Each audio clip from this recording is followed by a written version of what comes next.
আমরা শুধুমাত্র কোন দলের সংকীর্ণতার মধ্য থেকে কাজ করি না, গোটা মানবতার কল্যাণে জামাত ইসলামী কাজ করে, তার সাক্ষী হচ্ছে আজকের এই সমাবেশ। আলহামদুলিল্লাহ, আসসালাতু ওয়াসসালামু আলা রাসূলিল্লাহ ওয়া আলা আলিহি ওয়া সাহবিহি আজমাইন। কুনতুম খায়রা উম্মাতিন উখরিজাত লিন-নাস তা'মুরুনা বিল মা'রুফ তানহাউনা আনিল মুনকার উলাইকা হুমুল মুফলিহুন। সাদাকাল্লাহুল আযীম ওয়া সাদাকা রাসূলুহুন নবিয়ুল কারীম ওয়া নাহনু আলা যালিকা মিনাশ শাহিদিন ওয়া শাকিরিন।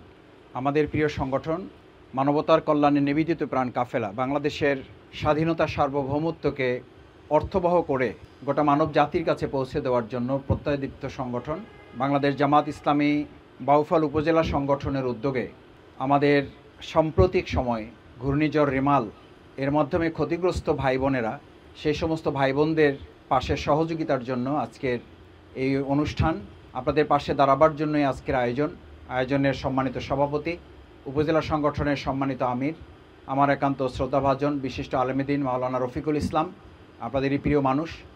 আমাদের শ্রদ্ধেয় প্রধান অতিথি আপনাদের সামনে বক্তব্য রাখবেন, মূলত তাকে কেন্দ্র করে আজকের আয়োজন। তিনি আপনাদের আজকের এই সামগ্রিক সহযোগিতার জন্য কেন্দ্রের পক্ষ থেকে ঢাকা মহানগরী দক্ষিণ আপনাদের পাশে বাউফলের পাশে আজকে এসে দাঁড়িয়েছেন আমাদের নির্বাহী পরিষদ সদস্য, ইসলামী ছাত্র শিবিরের সাবেক কেন্দ্রীয় সভাপতি, শ্রদ্ধাভাজন জননেতা জনাব নুরুল ইসলাম বুলবুল।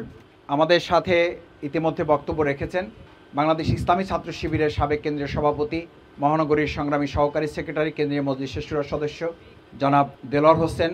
আমাদের সাথে ঢাকা থেকে এসছেন মহানগরীর সংগ্রামী সহকারী সেক্রেটারি, সাবেক কেন্দ্রীয় কার্যকরী পরিষদ সদস্য, কেন্দ্রীয় মজলিসের শুরার সদস্য জনাব কামাল হোসেন। আমাদের সাথে আরও আসছেন কষ্ট করে বাংলাদেশ জামাত ইসলামী কেন্দ্রীয় মজলিসের শুরার সম্মানিত সদস্য, শিবিরের সাবেক কেন্দ্রীয় কার্যকরী পরিষদ সদস্য, ঢাকা মহানগরী কর্মপরিষদ সদস্য, আমাদের একান্ত প্রিয় ভাই জনাব শামসুর রহমান।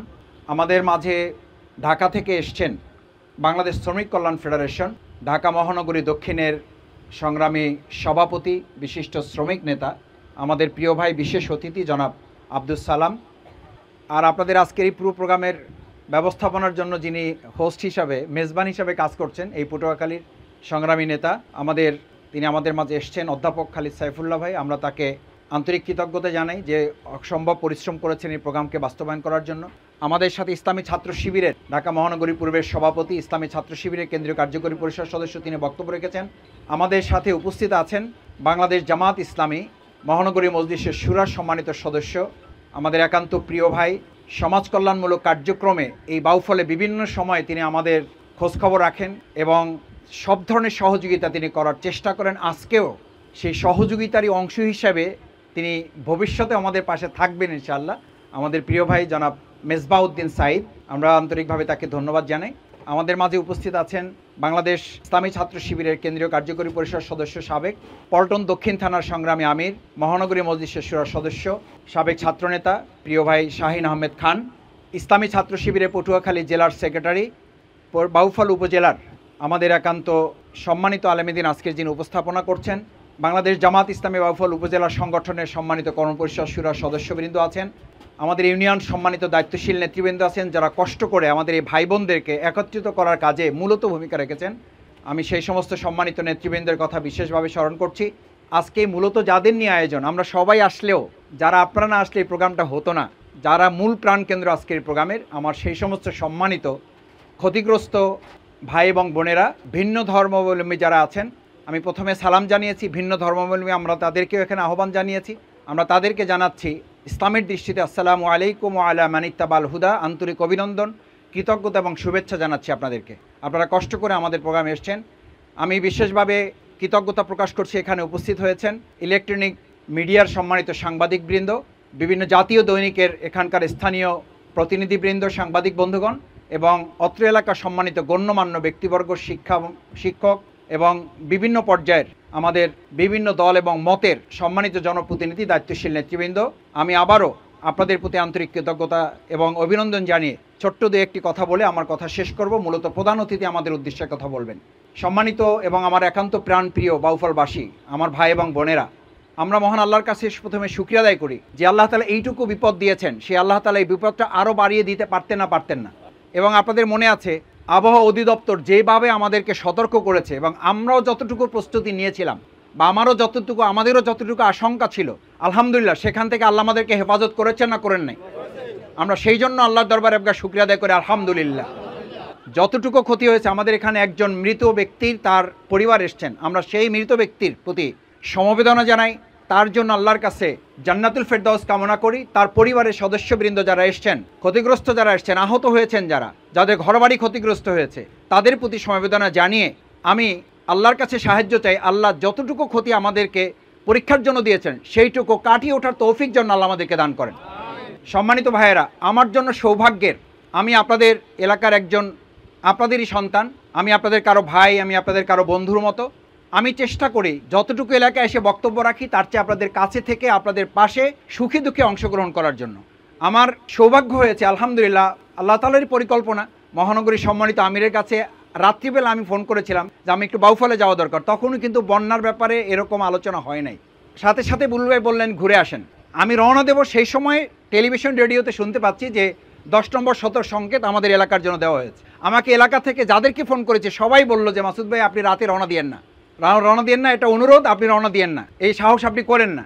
আমি রাতে রওনা না দিয়ে সকালবেলা রওনা যখন দিব তখনও আমাকে এলাকা থেকে বারবার নিষেধ করা হয়েছে যে আপনি রওনা দিতে পারবেন, কিন্তু আপনি আইসা এলাকায় হয়তো পৌঁছতে পারবেন না, রাস্তাঘাটে গাছপালা পড়ে আপনি আটকে থাকবেন। আমি আল্লাহর দরবারে শুকরিয়া আদায় করি যে আপনারা হয়তো মন থেকে আমাকে না করেছেন, মুখে হয়তো না করেছেন, কিন্তু আমার মন বলে যে আপনারা মন থেকে চেয়েছেন যেন আমি আসি। আল্লাহ তাআলা ওটা কবুল করেছেন। আমি সকালবেলা ফজরের পরে রওনা দিয়েছি, তুমুল বৃষ্টি, বন্যা, ঝড়, এবং আমি যখন লোহালিয়া ব্রিজ দিয়ে ঢুকি তখন অন্তত 10 জায়গায় আমাকে নামতে হয়েছে। আমার সাথে 10 জন সফরসঙ্গী ছিল। আমরা রাস্তা পরিষ্কার করতে করতে এসেছি, বেশ কিছু জায়গায় আমরা গাছ সরিয়ে তারপরে এসেছি। ওখান থেকে আমি বলেছি যে আলহামদুলিল্লাহ আল্লাহ কবুল করেছেন যে বাউফল ঢোকার পর থেকেই আমি বন্যা কার্যক্রমে, উদ্ধার কার্যক্রমে আমি অংশগ্রহণ করার সুযোগ গ্রহণ করতে পেরেছি আলহামদুলিল্লাহ। সম্মানিত নেতৃবৃন্দ, কর্মীবৃন্দ যারা ছিলেন জামাত ইসলামী ছাত্র শিবিরের, তাদেরকে সাথে নিয়ে আমি কিছু জায়গা দেখলাম যে সেখানে পানির এমন চাপ যে ওটা হয়তো ভেঙে পুকুরে মাছগুলো চলে যেতে পারে। আমি আমার ভাইদেরকে নিয়ে চেষ্টা করেছি সেখানে মাটি দিয়ে জায়গাটা একটু ভরাট করে দেওয়ার জন্য। আমি যে রাস্তা দিয়ে আসবো সেই রাস্তায় দেখলাম যে গাছ পড়ে আসছে। আমার যতটুকু সম্বল ছিল, দা, কাঁচি, খন্তা, কুড়াল যা ছিল নিয়ে আমার ভাইদেরকে নিয়ে আমি রাস্তাগুলো পরিষ্কার করার চেষ্টা করেছি। আমার ভাইয়েরা পরিশ্রম করেছেন। এই উদ্ধার তৎপরতা আমরা শুরু থেকেই এখন পর্যন্ত এটা অব্যাহত আছে, এবং আজকে মূলত আমরা ওই দিনই আমাদের উপজেলার সম্মানিত আমির উনি বারবার বলছিলেন যে মাসুদ ভাই আপনি আমার এলাকায় নাও ঢুকতে পারবেন, আর আমিও আপনার ওখানে যেতে পারতেছি না, এত বর্ষা এবং পানি ছিল। আমি তখন অনুরোধ করেছি যে আজকে আপনারা একটু খোঁজখবর রাখেন, আমরা একদিন বাদে ইনশাআল্লাহ 30 তারিখে ভাইদের মাঝে আসবো, বোনদের মাঝে আসবো। আল্লাহ যতটুকু পরীক্ষা দিয়েছে আমরা আমাদের সাধ্য মতো সহযোগিতা নিয়ে আপনাদের পাশে থাকবো, এবং আপনাদের যতটুকু দুঃখ দূর করা যায় সবটুকু চেষ্টা আমরা করব। আলহামদুলিল্লাহ আল্লাহ আমাদের তৌফিক দিয়েছেন, আসার সুযোগ পেয়েছি, এবং আপনারা কষ্ট করে আমাদের এই আয়োজনকে সফল করার জন্য আমাদের মাঝে এসে উপস্থিত হয়েছেন। আপনাদের প্রতি আন্তরিক কৃতজ্ঞতা এবং অভিনন্দন, ধন্যবাদ জ্ঞাপন করছি। সম্মানিত ভাই এবং বোনেরা, বাংলাদেশ জামাত ইসলামী আজকে এখন সামনে কি কোনো আমাদের নির্বাচন আছে? যদি মনে হতো যে সামনে নির্বাচন আছে, জামাত ইসলামী বোধহয় আপনাদের ভোট পাওয়ার জন্য আজকে আপনাদের কাছে কি দিতে আসছে? সহযোগিতা দিতে আসছে। আজকের এই অনুষ্ঠানটা রীতিমতো বা আনুষ্ঠানিকতা শুধুমাত্র জামাতের রাজনৈতিক কোনো কর্মসূচি না, এটা আল্লাহ তাআলার নির্দেশ। আমরা এখন নামাজ, আকিমুস সালাত, এটা যেমন ইবাদত, এতাউজ যাকাত, এটা যেমন ইবাদত, আফআলুল খায়র, মানুষের কল্যাণে তোমরা কাজ করো, এটা কার নির্দেশ? সুতরাং সেই নির্দেশ পালন করে আমরা কাজ করছি, এটাও এখন একটা কি ইবাদত। আমরা এখন কিসের মধ্যে আছি? ইবাদতের মধ্যে আছি। আল্লাহ ইবাদত হিসাবে কবুল করুন। দ্বিতীয় কথা হচ্ছে, আমরা যে সহযোগিতা করবো ইবাদত হিসেবে আল্লাহ যদি কবুল না করেন, দুনিয়ার মানুষকে সহযোগিতা করে খুব বেশি কল্যাণ করতে পারবেন না। আমরা এইটুকু দিচ্ছি এই জন্য আল্লাহ মেহেরবানি করে এটুকু কবুল করে তিনি যদি বরকত দেন, তাহলে এই উসিলায় আল্লাহ তাআলা আপনাদের আমাদের সকলের কষ্ট দূর করে দেবেন ইনশাআল্লাহ। সম্মানিত ভাই এবং বোনেরা, তৃতীয় কথা হচ্ছে, আজকে বাংলাদেশ জামাত ইসলামী কি নতুন হঠাৎ করে আপনাদের কাছে মনে হয়েছে যে কোনোদিন দেখি না আজকে জামাত ইসলামী দেখতে পেয়েছি, এরকম মনে হয়েছে? বরং বাউফলে শুধু নয়, গোটা বাংলাদেশে, বিশেষ করে বাউফলে যেহেতু আজকে আমরা কথা বলছি, যে কোনো দুঃখ দুর্দশা, বিপদ আপদ হয়েছে, ছোট্ট কোনো ঘটনা ঘটেছে, সবার আগে সর্বপ্রথম আপনাদের পাশে এসে দাঁড়িয়ে আপনাদের কাছে থেকে সহযোগিতা করার চেষ্টা করেছে, তার নাম বাংলাদেশ। আপনারা সবাই সাক্ষী দিচ্ছেন, দেখে ইনশাআল্লাহ একটু সবাই সাক্ষী দিচ্ছেন যে আমরা আপনাদের পাশে ছিলাম। আমরা আপনাদের পাশে আছি এবং ভবিষ্যতেও আল্লাহ যেন আপনাদের পাশে থাকার তৌফিক আমাদেরকে দান করেন। সকলে বলেন আমিন। সম্মানিত ভাই এবং বোনেরা, আজকে এখানে আপনারা যারা আসছেন আরেকটা সাক্ষী আপনারা দিবেন।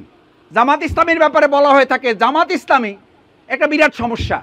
আচ্ছা আপনারা বলেন আমরা কি সমস্যা নাকি সমস্যা সমাধানের জন্য আসছি? তাহলে আমরা সমস্যা না আমরা সমাধান? আজকে বাউফলবাসীর মাধ্যমে গোটা পৃথিবীকে জানিয়ে দিচ্ছি বাংলাদেশ জামাত ইসলামী বাংলাদেশের মানুষের জন্য সমস্যা নয়, বরং সমস্যা অতিক্রম করে সমাধানের রাস্তা বের করে যারা, তাদের নাম বাংলাদেশ। আর একটা কথা আছে, কি বলে জামাত ইসলামী মাসুদ ভাই বলে যে মাসুদ ভাই আপনি আসেন, আমরা জামাতের উপজেলার দায়িত্বশীল, আমরা জামাতের ইউনিয়নের দায়িত্বশীল, আপনার সাথে আমরা একটু মন খুলে কথা বলতে পারি না। কেন পারেন না? আপনি আসার পর থেকে আওয়ামী লীগ, বিএনপি, জাতীয় পার্টি, চরমোনাই, শর্ষিনা, তারপরে আরো যা যা আছে আর কি, যত নাম নেওয়া যায়, বলে যে এরা আপনার চারপাশে এমনভাবে সাধারণ অন্যান্য অমুসলিম সাংবাদিক প্রশাসনের লোকেরা এমনভাবে আশপাশে ঘিরে থাকে যে আপনার ধারে কাছে আর ওই 2 দিন আমি তখন আল্লাহ শুকরিয়া আদায় করে ওই ভাইদেরকে বলি যে ভাই আপনার কাছে মাপ চাই নিলাম, কিন্তু আল্লাহ শুকরিয়া জামাত ইসলামী এটাই বলেছে, আমাদের জামাত এটাই বলেছেন যে আমরা সর্বপ্রথম সাধারণ মানুষের মানবতার সংগঠন। মানবতার সংগঠন তো হিন্দু বিচার করে না, করবে? মানবতার সংগঠন আওয়ামী লীগ বিচার করবে? আজকে এখানে আপনাদেরকে একটা সাক্ষী জানতে চাই, আপনাদেরকে যখন ত্রাণের বা আপনাদের সহযোগিতার তালিকা করা হয়েছে তখন কি প্রত্যেককে আগে জিজ্ঞেস করা হয়েছে জামাতের কর্মী হলে নাম বলেন, না হলে নাম বললেন না? বলা হয়েছে? বলা হয় নাই। এমনকি এটা কি জিজ্ঞেস করা হয়েছে আপনি মুসলিম হলে বলেন, না হলে বলেন না? বলা হয়েছে? বলা হয় নাই।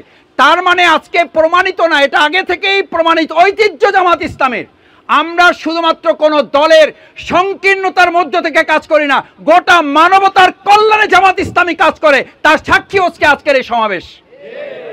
আমাদের বোনরা কষ্ট করে এসছেন, অনেক জায়গায় বোনরা অপমান, লাঞ্ছনা, কষ্ট সহ্য করার জন্য তারা যেতে চান না, বলেন যে ওখানে গেলে লাঞ্ছনা, কষ্ট আর অপমান ছাড়া কিছুই পাওয়া যায় না। আলহামদুলিল্লাহ বাউফলে আমরা বলেছি যে আমরা শুধুমাত্র এই সামান্য সহযোগিতা না, আমরা বোনদেরকে আত্মকর্মসংস্থানের ব্যবস্থা, সেলাই মেশিন প্রশিক্ষণ কেন্দ্র বোনদের আছে না নাই? আমি এই ঝড়ের মধ্যে, ঝড়ের দিনে এই জায়গায় দাঁড়িয়ে আমার বোনদের জন্য আমি সেলাই মেশিন বিতরণ করে গেছি, তাদের কাছে সেলাই মেশিন পৌঁছে দিয়ে গেছি। আমি কৃষক শ্রমিক জনতা, আমাদের মজুর ভাইয়েরা, শ্রমিক ভাইরা যারা বর্ষার দিনে এই রোদের মধ্যে কষ্ট করে কৃষি ক্ষেতে কাজ করতে পারবেন না, কষ্ট হবে, কষ্টটা একটু লাঘব করার জন্য আমি তাদের হাতে ছাতা দিয়ে গেছি, দেই নাই? আলহামদুলিল্লাহ। এখন ওই ভাইরা বলেন মাসুদ ভাই আপনি তো রেইনকোট দিলেন, আপনি তো ছাতা দিলেন, এখন আমার কাছে বলেন, কয়েকজন ফোন করেছেন, সাংবাদিক ভাইরা জানতে চেয়েছেন ভাই আপনার আর কি কি দেওয়ার পরিকল্পনা আছে। আলহামদুলিল্লাহ আমি তখন একটু হাসি দিয়ে বলেছি, এই সাংবাদিক এখানে আছেন, আমি সেই সাংবাদিককে হাসি দিয়ে বলেছি বাউফলে একজন মানুষের কল্যাণের জন্য পায়ের নখ থেকে শুরু করে মাথার চুল পর্যন্ত যা যা কল্যাণে করা দরকার বাংলাদেশ জামাত ইসলামী করে আসছে, করছে, ভবিষ্যতে আমাদের এই কার্যক্রম চলমান থাকবে ইনশাআল্লাহ। আমাদেরকে মামলা দিয়েছে, আমরা থেমে গেছি? আমাদেরকে গ্রেফতার করেছে, আমরা থেমে গেছি? আমাদের বিরুদ্ধে অন্যায় রায় দিয়ে আমাদেরকে সাজা দিয়ে দণ্ডপ্রাপ্ত আসামি বানানো হয়েছে। আমি আপনাদেরকে একবার জিজ্ঞেস করেছিলাম এই সমস্ত মানুষদের কি মনে হয় যে আমাদেরকে 5 বছর, 7 বছর, 10 বছর সাজা দিয়ে আমাদেরকে দণ্ডপ্রাপ্ত আসামি বানানো যায়? আপনার কি মনে হয় এই সকল মানুষদের বিরুদ্ধে 50টা, 60টা, 100টা, 150টা, 200টা মামলা আমাদের বিরুদ্ধে দেওয়া যায়? হ্যাঁ দেওয়া যায়। কেন দেওয়া যায়? সেই দেশে দেওয়া যায় যেই দেশের লোকেরা শুদ্ধাচারের কথা বলে, তারা এখন দুর্নীতির দায়ে দুদকের জালে আবদ্ধ হয়ে 2 প্রধান, নাম জানা আছে তো, 2 প্রধান, 2 বাহিনীর প্রধান, আজকে দুদক বলছে, আজকে তার দলের লোকেরা যারা তাদেরকে তৈরি করেছে তারা বলছে তারা অন্যায় করে থাকলে আমরা তাদেরকে আশ্রয় দেব না। আমরা এই কথা আগেও বলেছিলাম, আবার আজকে বাউফলে বলে যাই, সম্মানিত বাউফলবাসী, আমার প্রাণপ্রিয় ভাই এবং বোনেরা, যারা অন্যায় করেন, যারা দুর্নীতি করেন, যারা রাহাজানি করেন, যারা খুন করেন, আমার এই বাউফলের সম্মানিত কলিজার টুকরা ছাত্র ছাত্রী ভাই বোনদের হাতে অবৈধ অস্ত্র মাদক তুলিয়ে বাউফলকে যারা শেষ করে দিতে চাচ্ছেন, বাংলাদেশ জামাত ইসলামী সিদ্ধান্ত নিয়ে এই বাউফলকে গোটা পৃথিবীর মানচিত্রে এটাকে আমরা একটা মডেল বাউফল করবো ইনশাআল্লাহ। সেই জন্য আপনারা ইতিপূর্বে পাশে ছিলেন, আছেন, ভবিষ্যতেও আপনাদের সাথে থেকে আমরা সেরকম একটা বাউফল গড়ে তুলতে চাই। তার লক্ষ্যেই আজকে সামান্য উপহারটুকু আমাদের শ্রদ্ধেয় প্রধান অতিথি জনাব নুরুল ইসলাম বুলবুল ভাই আপনাদের জন্য নিয়ে এসছেন। আপনারা কষ্ট করে এটিকে গ্রহণ করবেন এবং এর পরবর্তীতেও স্থায়ীভাবে আপনাদের ছোটোখাটো আরও যে সমস্যা সমাধানের জায়গা থাকবে, সেগুলো আমরা নজরে রেখে আপনাদের জন্য আমরা কাজ করব, সেই প্রত্যাশা ব্যক্ত করে সকলকে ধন্যবাদ জানিয়ে আমি আমার কথা শেষ করছি। আসসালামু আলাইকুম ওয়া রাহমাতুল্লাহি ওয়া বারাকাতুহু।